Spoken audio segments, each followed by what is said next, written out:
Hi hello friends, ಶುಭ ಸಂಜೆ.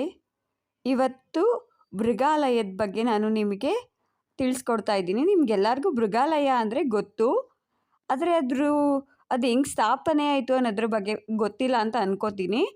ಅದ್ರ ಬಗ್ಗೆ ತಿಳಿಸ್ಕೊಡ್ತಾ ಇದ್ದೀನಿ. ನನ್ನ ಯೂಟ್ಯೂಬ್ ಚಾನಲ್ನ ಲೈಕ್ ಮಾಡಿ, ಕಮೆಂಟ್ ಮಾಡಿ, ಸಬ್ಸ್ಕ್ರೈಬ್ ಮಾಡ್ಕೊಳ್ಳಿ, ಶೇರ್ ಮಾಡಿ.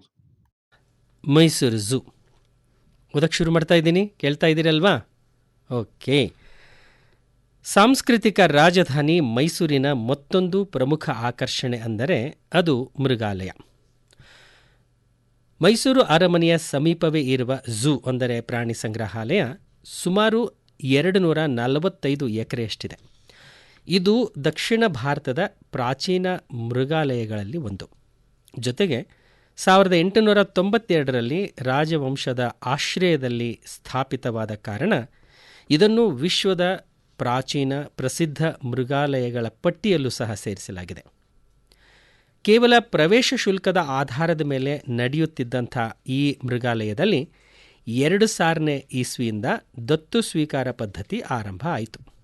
ನಂತರ ಸೆಲೆಬ್ರಿಟಿಗಳು, ಉದ್ಯಮಿಗಳು, ಪ್ರಾಣಿ ಪ್ರಿಯರು, ಸಂಸ್ಥೆಗಳು, ಸ್ವಯಂ ಸೇವಕರು ಪ್ರಾಣಿ ಪಕ್ಷಿಗಳನ್ನು ದತ್ತು ಪಡ್ತಾ ಬಂದರು.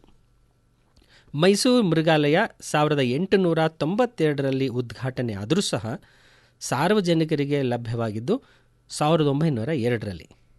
ಇಲ್ಲಿ ನಮ್ಮ ದೇಶದ ಮಾತ್ರವಲ್ಲದೆ ವಿಶ್ವದ 40ಕ್ಕೂ ಹೆಚ್ಚು ದೇಶಗಳ ವಿವಿಧ ಜಾತಿಯ ಪ್ರಾಣಿಗಳನ್ನು ಕಾಣಬಹುದು.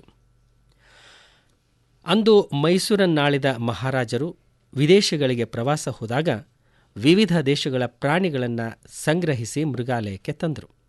ಅಲ್ಲದೆ ಮೈಸೂರು ಕಾಡುಗಳಲ್ಲಿ ಲಭ್ಯವಿರುವ ಪ್ರಾಣಿಗಳನ್ನು ಇತರೆ ದೇಶಗಳಿಂದ ಸಂಗ್ರಹಿಸಿದ ಪ್ರಾಣಿಗಳಿಗೆ ಆಸ್ಟ್ರೇಲಿಯಾದಂಥ ದೇಶಗಳಿಂದ ಅನೇಕ ಪ್ರಾಣಿಗಳನ್ನು ಆಮದು ಮಾಡಿಕೊಳ್ಳಲಾಗುತ್ತೆ. ಹಾಗೂ ಮೈಸೂರು ಮೃಗಾಲಯವು ಭಾರತದಲ್ಲಿ ಆಫ್ರಿಕನ್ ಆನೆಗಳನ್ನು ಪ್ರದರ್ಶಿಸುವ ಕೆಲವಲ್ಲಿ ಒಂದಾಗಿದೆ.